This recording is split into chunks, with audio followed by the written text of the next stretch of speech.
Steve Robbins here. Welcome to the Get It Done Guys quick and dirty tips to work less and do more. Today's topic is how to brainstorm good advice for yourself. The quick and dirty tip is to use a mental board of advisors. Why use advisors? Some people are umpires for college rugby. It gives meaning to their lives and an excuse to get paid for playing in the mud. I send out the Get It Done Guys worldwide messages of peace, love, and file folders, but I'm also a business and strategy advisor to entrepreneurs. I'm more serious in that role and almost never mention zombies unless that's part of our business model. Advising gives meaning to my life and an excuse to talk back to CEOs and have them grovel for my approval, and who doesn't like that? Even smart people use advisors because you make better decisions when you have different perspectives to call on. It's also fun to have advisors with opposing ideas. You can entertain yourself by tossing out a provocative statement and watching them fight over it. Let's build our new office space entirely out of peanut butter. Should we use chunky or smooth? Discuss. Boards of advisors aren't just for CEOs anymore. When I was a kid, I wanted to be an astronaut. NASA wouldn't take me because I had no depth perception, a wandering eye, and I was only 6.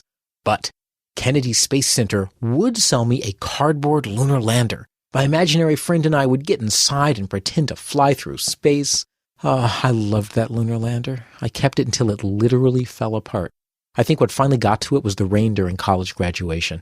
I flunked out, but my imaginary friend graduated summa cum laude from MIT.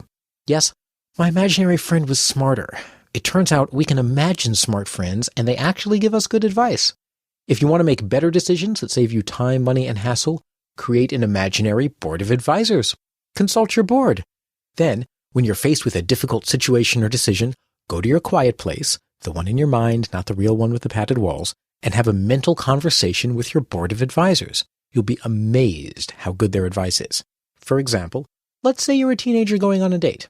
Your mental board of advisors includes Keanu Reeves, Heidi Klum, and Jack Black. You ask, how can I make this date a total success? Keanu says, dude, take your date someplace with really sticky floors so they're stuck in place and have to kiss you back. Then you remember that he's still single despite being rich, handsome, and known to a billion people worldwide. So you ask Heidi.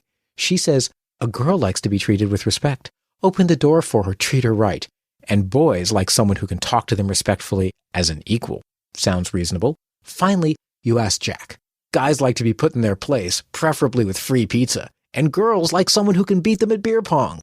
Now you have 3 different perspectives. All you have to do is choose the one that seems like it fits this situation.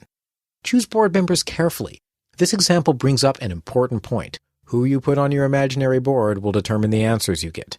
Since you're not paying board fees, you can have as many members as you want and change them if any get uppity. Being imaginary, you can include dead or fictional people. Amelia Earhart for inspiration, Merlin the Magician for wisdom. My board includes real-life experts I've read about or met. $1 Million consultant Alan Weiss helps me frame situations to find the value opportunity. Len Schlesinger, my college professor, now the president of Babson College, can cut straight to the heart of any issue I might bring to him. Richard Bandler, co-developer of neurolinguistic programming, advises me on communication skills issues. Byron Katie, she's a woman, gives me good advice for dealing with criticism. And composer, author, and humorist Joel Durfner helps me be funny and insults me, so Katie has a reason to give me advice. When I have a decision to ponder, I ask my board members and have them explain their positions. Alan helps me frame the issue, Len helps me analyze it, and Richard helps me communicate it. Joel makes snide remarks about anatomically impossible things I can do with a banana, and Katie reminds me that it's all in my head and not to take any of it too seriously. And be on a board. Having imaginary advisors can help, and being an imaginary advisor also works. We give others the advice we really need. After you've consulted your board, imagine you're on someone else's board who has the same issue. They ask you for advice. What do you tell them? Write that down and see if it isn't exactly the advice that you should take yourself. Play with this today. Pick a problem you're stuck on and ask Madame Curie, Jean-Paul Sartre, Mandelbrot, Einstein, and of course me, for advice. This episode's transcript includes links to my own articles on entrepreneurship and the websites of my most excellent imaginary board members.